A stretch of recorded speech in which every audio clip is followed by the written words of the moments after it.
This is going to be a wild talk because we have some seriously incredible people sitting right here, finishers of the 777 challenge. How many of you have heard of the 777 challenge? How many of you had not? How many of you are too shy to raise your hand? So the 777 challenge is 7 marathons, 7 continents, 7 days. What?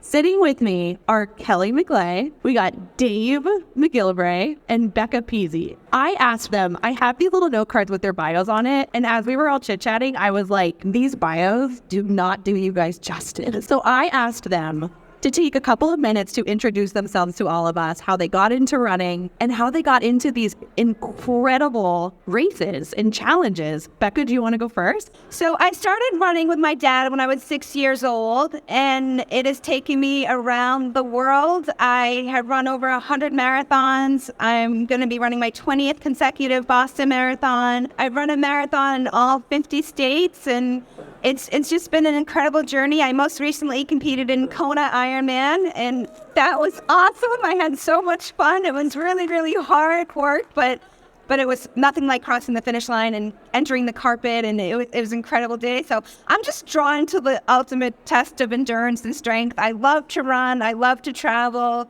I have a children's book, Becca's Feet on Feet. It's been sold in all 50 states, so it's just been so fun. And that's it in a nutshell. I like to run. Thanks for coming. Kelly, do you want to go next? Sure. My name is Kelly McGilvry. I wasn't a runner. I actually am one of those I hate running individuals. I was always a team sports athlete growing up and went to school in Maine, so Mainer. And I actually found out I was diagnosed actually with menopause at a very young age in my 20s and due to a thyroid condition. And so I needed a goal, and I needed a big goal because I was lethargic and sort of overweight, and I picked the marathon, and that seemed like a big goal and something that was unattainable. So when I started running, I couldn't run a mile. And now I've run over 80 marathons.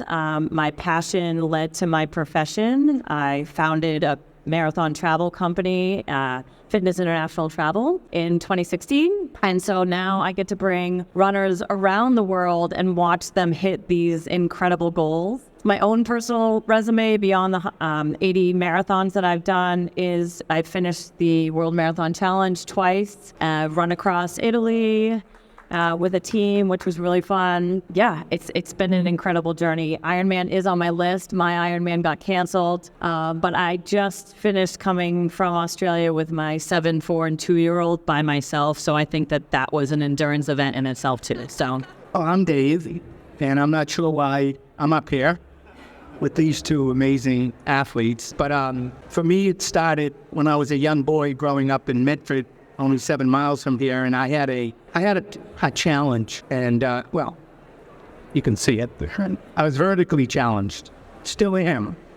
And I always wanted to be a professional athlete. In particular, I always wanted to play second base for the Red Sox at Fenway. But obviously that wasn't at the time going to happen, so I started to run. When I was a young kid, I was always the last one picked and the last one cut from the teams. I learned about the concept of rejection when I was young, and I said I have to somehow overcome this, so I started running, because no one can cut you from running. And I've run about 165,000 miles since then. I've run 167 marathons. I've done the Ironman triathlon in Hawaii 9 times. I registered for my 10th this coming October. We'll see about that. I've done the World Marathon Challenge with both Becca and Kelly. In 1978, I ran across the United States from Medford, Oregon to Medford, Mass for the Jimmy Fund. I was 23 years old and averaged 45, 50 miles a day across America and finished in Fenway Park in front of 32,000 people. And that's when I realized I'd become the athlete I always dreamed of being. If I wasn't going to play in Fenway, I was going to run in Fenway, and I was able to do that. And then the list goes on and on. I couldn't get enough. I ran up the East Coast of America. I ran across America again. I run my age on my birthday every year. I started when I was 12. I turned 70 in August. I'm dreading my birthday this year.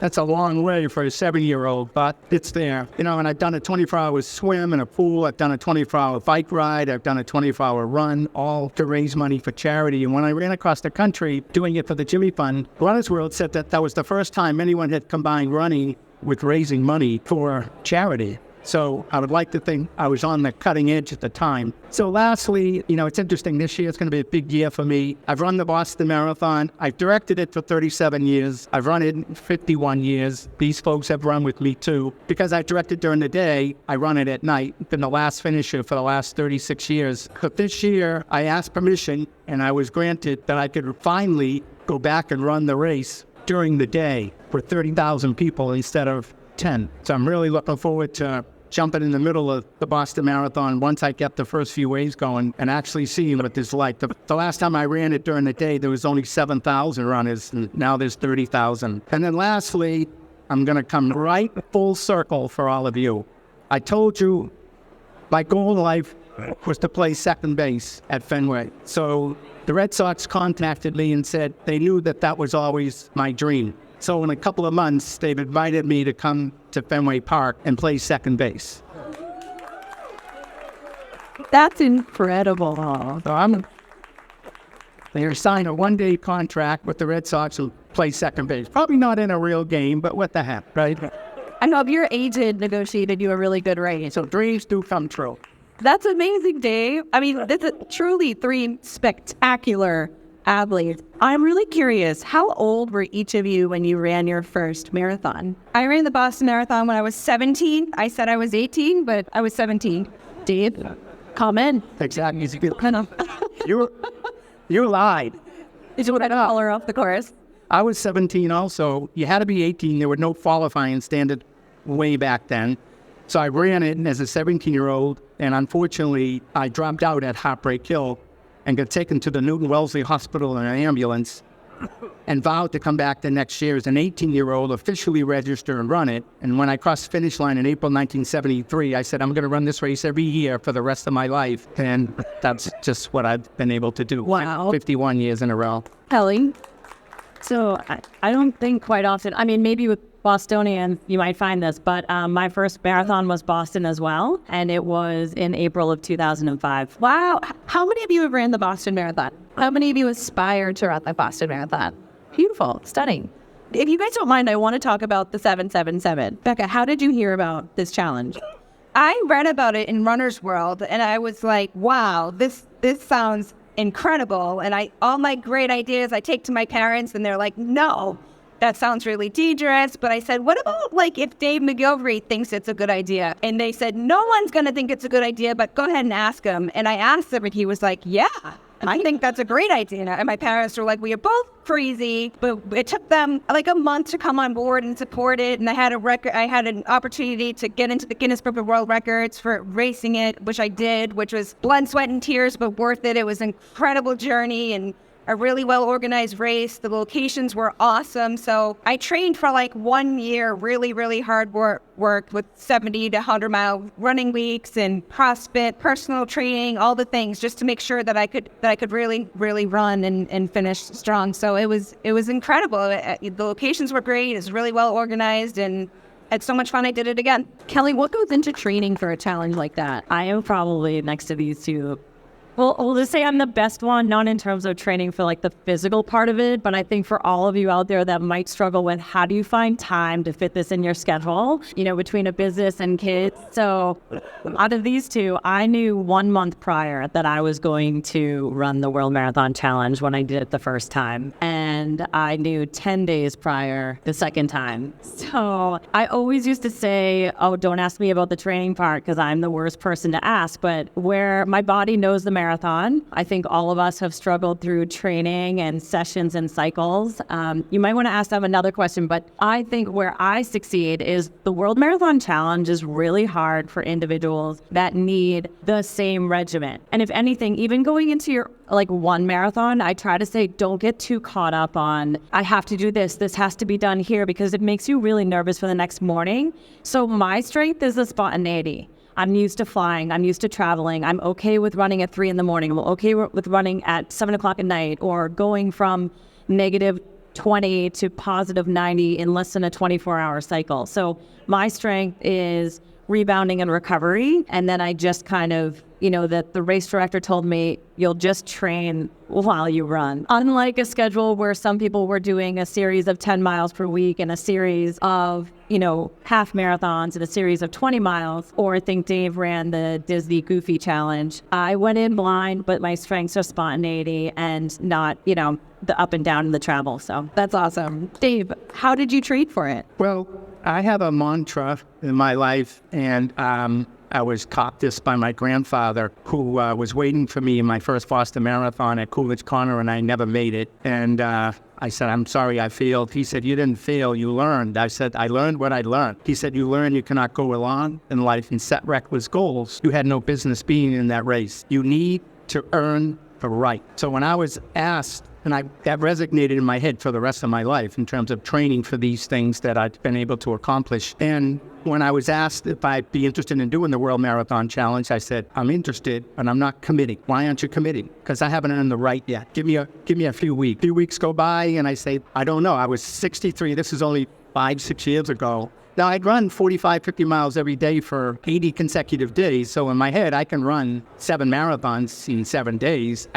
I think, but can I go through all the travel and the rat race in between? I don't know, but I still needed to find out for myself. So I went out on Sunday, ran around a marathon around my neighborhood, come home. Monday, ran a marathon around my neighborhood, came home. Tuesday, ran a marathon around my neighborhood, came home. Wednesday, Thursday, Friday, ran a half marathon around my neighborhood, came home. Saturday, ran the Boston Marathon. I ran 4 marathons and 3 halves in 7 days. I said, I'm in, because I felt like I proved to myself that not that I could do it, but I had earned the right to do it, it wasn't a barroom bet, right? And that's the thing for me. I can't do maybe what Kelly, 10 days and you're off and running. I really need to plan things out and when I ran across the country, I trained for 4 years. I knew that I was going to do this, but I had to methodically and meticulously. That's why I'm an ops guy for the Boston Marathon. Logistics, that's what goes on in my head. I plan these things out so that I know come time the gun fires, the one thing that you need more than anything else is confidence. Is confidence that you can get the job done. Where does that confidence come from for you? Oh, again, growing up as a young boy, when I went out for the basketball team, I was the last one cut. And the coach comes up to me, puts his arm around me. He looks down at me. Everyone looked down at me. And he said, Dave, if you were 5 inches taller, you'd be my starting guard. I went, what? Coach, if I was 5 inches taller, I thought it had to do with ability level, not how tall you were. So I challenged the center to one-on-one. He was 6'5". I was 5'4", 0.387 on a good day. And I beat him. The defining moment in my life. I walked off that basketball court and I said to myself, I will never, ever, ever allow anyone to tell me I'm not good enough, that I don't belong. I went home that night, I put a sign over my bed and the sign said, please God, make me grow. He must have been on vacation or whatever. And then I realized in retrospect, again, it's all perspective, he did make me grow. He made me grow morally and ethically and spiritually and intellectually and mentally. He made me grow internally, because that's where it's all happening, folks. It's who you are inside, not who you are externally, and that's where my confidence came from. Kelly, back the same question. Where did your confidence come from? My daughter, I wanted to show her that you can do anything you believe, as long as you believe in yourself, and shoot for the moon, because even if you miss, you land amongst the stars. But I think going into any challenge or race, you need a motto, and my motto was get comfortable with being uncomfortable, and you will make it, running in all hours of the days and doing your homework and knowing the course and knowing who you're racing against, and all those things matter. And in races like the 777, the highs are really high and the lows are really low, and just run the mile that you're in. When you feel good, go for it. And when you don't feel good, back off and figure it out, regroup and try and see what went wrong or what's happening that you can bounce back and recover and go for it. I think that first finish line in Boston, I was coming off of a really tough time, and I didn't know if it was possible going from not running a mile in January to running a marathon. 26 seemed unfeasible. And when I turned the corner just out here, left on Boylston, and saw the awning, that finish line changed my life, and it changed the path forward for me in so many ways. And there's still so many closed doors, but I just say, yeah, there could be so many elements against reasons why you can, but the call 10 days before. My husband's like, you can't do this. I'm like, I can't say no. So we're doing it. And I think if you say yes enough, even though it's scary, sometimes you might just find that you push through and you find the finish line. Becca, what goes into coming back to the rat race side of the challenge, 777? Like, what is that like? It's scary. What I do when I'm racing and when I'm training is I envision crossing the finish line in a successful way. Like, if I put in the homework and do well, I want my hands in the air. I envision myself crossing the finish line over and over until it feels right, until it feels good. And I won't go into a race until I'm not prepared and ready to go and ready to fight and throw down, because I'm very competitive, probably too competitive, but I like to race and win. So I go for it. But in crossing the finish line and envisioning that and doing the work, putting the work in, people are like, oh, I want to be you, but I don't have the time. If it's important to you, you'll find the time. And like I tell my daughter, she sprints, she's faster than me in a race, and she'll say, I don't think I'm going to have a good race today. And I'm like, tell me 3 good reasons why you're going to race well today. And she'll say them, and I can see a slight shift in her attitude, like, okay, I got this, Mom, I'm going to race well. So tell yourself when you go into a marathon or a 5K why you're going to run well or race well, and it helps. But envision crossing the finish line, and it feels good. Can I ask about the Guinness Book of World Record? What was that like, knowing that was what you were going for, and what was the record? So I beat it by like 14 hours, so I kind of annihilated it, but everything was on the line, and when you get to represent your country and put on USA gear. My dad is a Marine. He was really tough on me growing up, and so that kind of led to me to where I am today. But I think once you represent your country and you tell everybody what you're doing, I wasn't shy about my goals. I said, this is what I'm going for. This is what I'm going to try and do. It meant a lot. And crossing the finish line with my parents live on Skype, and they were crying and they were like, we did it. And I was like, but we did it, and I couldn't have done it without my family. And my daughter got to go to the principal's office and announce to the school that I had broken the world record and gotten to Guinness Book of World Records. And when it arrived in the mail, I cried. It meant a lot to me. It was definitely something that I had went for, a huge goal, and it could have been really ugly, and luckily I got lucky and it wasn't. But I'll have it forever. I'll forever be in the Guinness Book of World Records, and even if somebody breaks it, it will happen soon. Yeah, it will be hard, but I'll go for it again. I don't know, probably, but it was an incredible journey, and a lot went into it. And I sacrificed being away from my child and training every day at 4:30 in the morning, and it means a lot to me. Kelly, what goes on traveling from each continent? I mean, you think going to one continent is a big thing, but 7 days in to run a marathon. Oh, there's a map. Can you guys? Perfect timing. Yeah. What goes on with the travel side of things? Yeah, so it's funny, like you use rat race. I was out on the shakeout run, and I said it's like a rat race around the world. And oftentimes, like my clients, so think about this, maybe your next race or your next marathon, when you finally make your way back to the hotel, they're like, what is it like? I said, okay, go upstairs, grab your bag, get down here in 30, 40 minutes. We're going to be on the bus back to the airport. You're going to go through customs, and you're going to get on the next plane. The plane is your medical, it's your yoga, it's your, I had an IV bag from the overhead. That was, I probably should have given you that picture. It's your stretch lab, it's your meals. It's a rat race. So one of the toughest, Becca and I slept on chains coming back from Antarctica, because we were on a military style jet plane coming off the ice. And, like her and I, we were waiting around and took a 3 a.m. flight, flew 6 hours, landed, went straight to the next marathon, and we're running in 90-degree weather. And like a big mistake on me, I was like, oh, I'll bring my duffel bags because they'll pack easy and they're durable. Sounds like a good idea the first time. And I'm a seasoned traveler. Yeah, it's great until you're carrying those bags and you've just run 7 marathons and, you don't have a Sherpa with you. So, yeah, and it's finding food. I think we had McDonald's a few times, Breakfast of Champions, but you're running at any time. You're landing, you're changing outfits, you're finding gear, you're on different time zones, you're in different smells, weather. Dave's here running. I think we were running at probably midnight, 2 a.m., and then that's the finish in Miami. So you just think next time you finish a marathon or a long race, you have maybe 30 or 40 minutes to go get cleans and get down with your bags and get on the next flight. How many people participate? That was 50 when we did it. 50? 5-0, yeah. I have to give kudos to Becca, though, because the first time Becca did this race, they used commercial jet. When we did it the second time all together, we had chartered planes, which makes it a little bit easier. But Becca I'll let you explain your rat race on that one. Yeah, so that was like a little bit different because we had to take, how many times do you take a plane and it's canceled or delayed? So there was no time for that. So half my stress was, is this plane going to arrive on time? And then the second time that I got to do it, we had a chartered plane, and everyone was like, they didn't understand. They were like, isn't this normal? I'm like, no, we were like flying through customs, but there were only 15 of us the first time. But thank God everything, my parents stressed and said, you could do everything right and put it all on the line, and then a flight gets canceled. I'm like, yeah, but that's a chance I'll take. So we got lucky. Question for all three of you. Which has been your favorite continent? My favorite and least favorite was Antarctica. My favorite and least favorite? It's beautiful.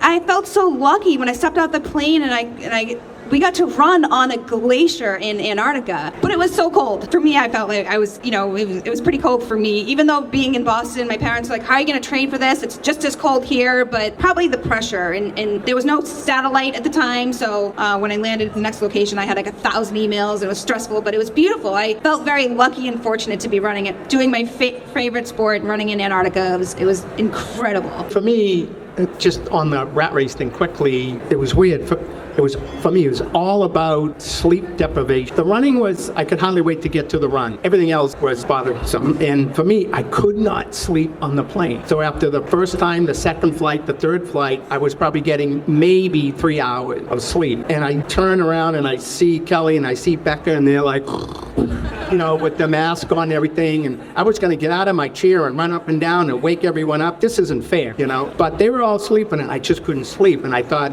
I'm not going to make it. But luckily, I was able to do that. And then the second thing for me was every race I was running for tomorrow. In other words, you have to be smart about this because you have to leave something in the tank for the next one, right? And what was funny is my seatmate turned to me and he said, so what time's tomorrow's race begin? I said, Josh, there is no tomorrow. There's not a today, tomorrow, yesterday. It's 168 hours, period. Races would start at 2 in the morning, 5 in the morning, 11 at night. It's just 168 hours. That's all we had. And for me, similarly to you, Becca, how can you not think that Antarctica, who's ever been to Antarctica? Okay. Oh, you did a marathon there? 777? Okay. But again, not a whole heck of a lot of people in your neighborhood, take a trip to Antarctica. And we were fortunate enough to take a trip there, but also do what we love to do, and that is run. And running a marathon in Antarctica, while it was happening, you're in the moment. And it was hard, but it was easy. It was easy because I can't believe where I am. I put on a marathon, and you guys, Becca, you ran it. Did you run Fenway? I put on a marathon inside Fenway Park, 116 laps, right? People said, that had to be the most boring thing in the world. I said, are you kidding me? That was one of the most exciting marathons I've ever run in my life. Why? It was different. I'm in the most iconic ball field in America. No one's ever done this before. So again, it all boils down to perspective and how you approach things. Has it been done since? We've done it 2 times, and I have a request into the Red Sox to do it again this year and host it again this year. So if anyone's interested in running a marathon in Fenway Park, it's really pretty cool. I have a love-hate for Antarctica as well. I'm so lucky to be able to run there. It's so pure and beautiful. But owning a marathon travel company, there's an event in Africa that's run in a game park on a trail, and there's safari vehicles at the water stops, and there's a lot of Kenyans racing, and it is just epic and beautiful. So my favorite continent is Africa. That would be mine too. That's incredible. I want to open it up to questions. I'm going to come down into the audience. Does anyone have questions? I just wanted to know what the actual world record you set was, so you didn't actually say. 6 days, 42 hours, and 12 minutes. Great question. Wow. Other questions? All three of you have run for a very long time. Dave, as we age... Why'd you look at me when you said that? But go ahead. I am speaking on this later today about masters running. Yeah. As we age and we attempt to do our PRs, at what point do you decide, or how do you come to terms with not being able to... I have another mantra, and it's my game, so it's my rules. So I change the rules. As I get older, I try to set everything in my life up for success. And it's interesting. When I didn't finish my first Boston Marathon, I didn't fail. I learned. And the only way I think in life you could ever fail is not to try. Because if you try and you don't accomplish what you had set out to do, it's just a learning process. So for me, it's all about adjustments. With my birthday run, I ran 12 miles my 12th birthday, 13 on my 13, 14, 14, 15, 50. I said to myself as I was turning 50, I'll run 50, but when I turn 51, I got to change the rules because at some point in time, I'm not going to be able to do this. So I said, I know what I'll do. I'll start counting backwards. So when I hit 51, I'm going to do 49. I hit 52, I'm going to do 48. I hit 70, which in a couple of months, I only have to do 30. It seemed to make sense. I ran that day when I was 51. I got to 49 miles and I stopped. I was like, what do I do? My whole life, I've been adding a mile, and now I'm going the other way. Screw that. I kept on going, and I ran 51 on 51, and I've been basically doing that ever since. So, again, it's up to you as to what makes it work for you. I mean, I look at the people like Billy and Joni and Frank and just all those guys and say, how do they were on the front end their whole life, and now they're amongst the rest of us. How do they deal with that? But again, the whole concept of at least you're out. For me, running 165 to 1,000 miles, I got the same knees, the same hip, the same, no operation, nothing. Although I did have open heart triple bypass surgery, but that was only because of genetics, not because of any other reason. So everything is perspective. And again, I'm not trying to set a PR in terms of my best ever. That doesn't make sense to even think about that. But you can set a PR for your age group or however you want to change the rules. I know I'm younger, but at the same time, I did have to adjust a lot when I went through that younger diagnosis. It led to a lot of different changes in my life. For me, letting go of those first missed PRs was really hard. It's deflating, and similar to Dave's change the rules. This is about our panel is about running the world. Pick different fun things. We ran across Italy in a group, so we went from the Adriatic to the Mediterranean, and that finish line together felt amazing. We've run different parts of the world. We're not setting PRs, but we had an 80-year-old gentleman with us, and if they couldn't do the marathon, they said, I'm going to do 7 halves around the world. So it does take some adjusting, some ego cutting there, but I think the adventures are the key, and I'm watching people find finish lines with different adventures that they're doing and picking. And I just had someone run the Medoc Marathon, put on a costume, we're drinking the wine, and we're finding the finish. So yeah, it cuts hard, but I've just tried to find the beauty that we're still out there and we're still moving. What you've done is absolutely incredible, so congrats to you all. But it obviously taken a tremendous toll on your body. But what do you do to keep yourself healthy and injury-free? Is it yoga? Is there anything in particular that each of you do? I go to hot yoga. I kind of am not very good at it, but it helps me. And I go twice a week, Tuesdays and Thursdays, so that's really helpful for me. I run a lot. I feel like the more that I run, the less injured that I am. So that tends to work for me. Well, for me, I've pretty much never been what I would call injured. I've been sore, but not injured. Why? Because anytime I sense that something's about to happen, I don't necessarily treat the problem. I figure out what's the cause. When I was running across the country, I was in the desert. I was about 1,000 miles into it, and in Ely, Nevada, and my left knee, the vastus medialis muscle started seizing up in the whole pit, and I said, this can't be happening. Why is this happening? I know I'm fit enough to do this. Something's wrong. So the guys picked me up, threw me in the motorhome, drove me 40 miles to the nearest hospital. I walked in, and the doctor said, how do you think this happened? I said, I don't know. I was out jogging. Well, I was running 50 miles a day, but if I told him that, he'd say, well, stop doing that. He wasn't of much help. So I said, guys, let's go back. I got to figure this out. We're driving back. I look ahead of me from the motorhome, and I look at the road, and it's so crowned like this. I was running all my miles on one side of the road. Now, running 5 miles on one side of the road is probably not going to do any damage. Running 50 on one side of the road every single day, your equilibrium, your biomechanics, everything is off. I always like to run facing traffic so I know what's going to hit me versus the other way around. So I started switching both sides of the road, totally went away. The problem went away. I never would have made it across the country. Just an example of you really got to start figuring out why is certain things happen. It all stems from the feet, right? Everything up. So you got to figure out your footwear. You got to figure out what you're running on. A lot of different reasons. And fatigue is more soreness than it is injury necessarily. So I've been very, very lucky, even with all these miles, that I've avoided any debilitating injury. I have had meniscus surgery, but that was after 9 marathons, and I've run a majority of my marathons post that. In concept, I love the idea of ice baths My friend from Ireland is trying to get me to jump in the ocean all this winter. And in theory, I think it would be amazing. That, yoga, all those things. But something's got to give. I have been fortunate as well to avoid a lot of injuries, but I think my key is I listen to my body. I don't run with a watch. I just run. The one time I did, I was stressed about the time. I was overdoing my body, and I just wasn't listening to it. So maybe kind of like Dave looking for the cause, I listen to my body and I don't push it. If it's not the day to run, it's not the day to run. When I have some time, I'm going to incorporate ice bath and yoga back into my life. And sorry, I was training for Ironman, and I will say the best that I felt uninjured and the strongest was doing the 3 different capacities, core training and biking, a lot of cycling and swimming. That combination was really good for me and my body. I was just curious about your own personal mentors or people that have inspired you in your life. Who do you think of as role models? For me, it's my dad, and like I said, he was a Marine, and Marines pretty tough people, and so he believes in me and gives me the best send-offs and always tells me to just do my best, and when I go into any race, I have 2 goals.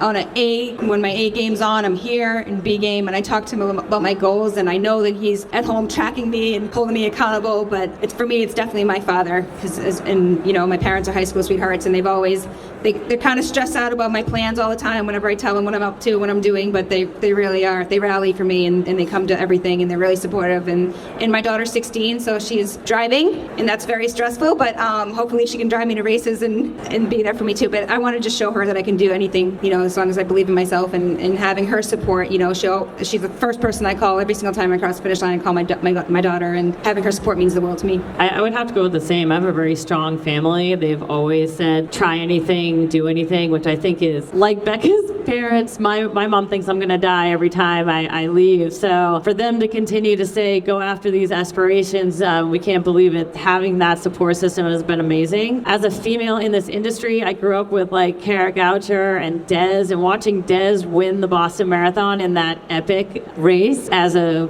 woman runner, like her and Joan Benoit Samuelson, she went to my alma mater, Bowdoin. Having those women kind of pave the way and run these marathons and change history. I love watching those female runners now, and I love watching what they're doing now as Masters runners, still hitting these goals and these targets, and Des entering the Masters scene. So I think that those Shalane and Des and Kara are some of the people that I look up to that are continuing to have a voice and make an impact. Right before I ran my second Boston Marathon, I got really, really sick. My parents said, you can't run. I said, I have to run. The newspapers are saying I'm running in memory of my grandfather. They said, you can't run, you're too sick. I said, can you give me something that very few other people have ever given me before? They said, what's that? I said, a chance. Isn't that all we ever want in life, is a chance to accomplish something? So when I ran across the country, I decided to do it for the Jimmy Fund, but I needed to figure out what this Jimmy Fund was. So I walked into the Jimmy Fund clinic, and I saw those kids, and I knew at the time that what I was about to do was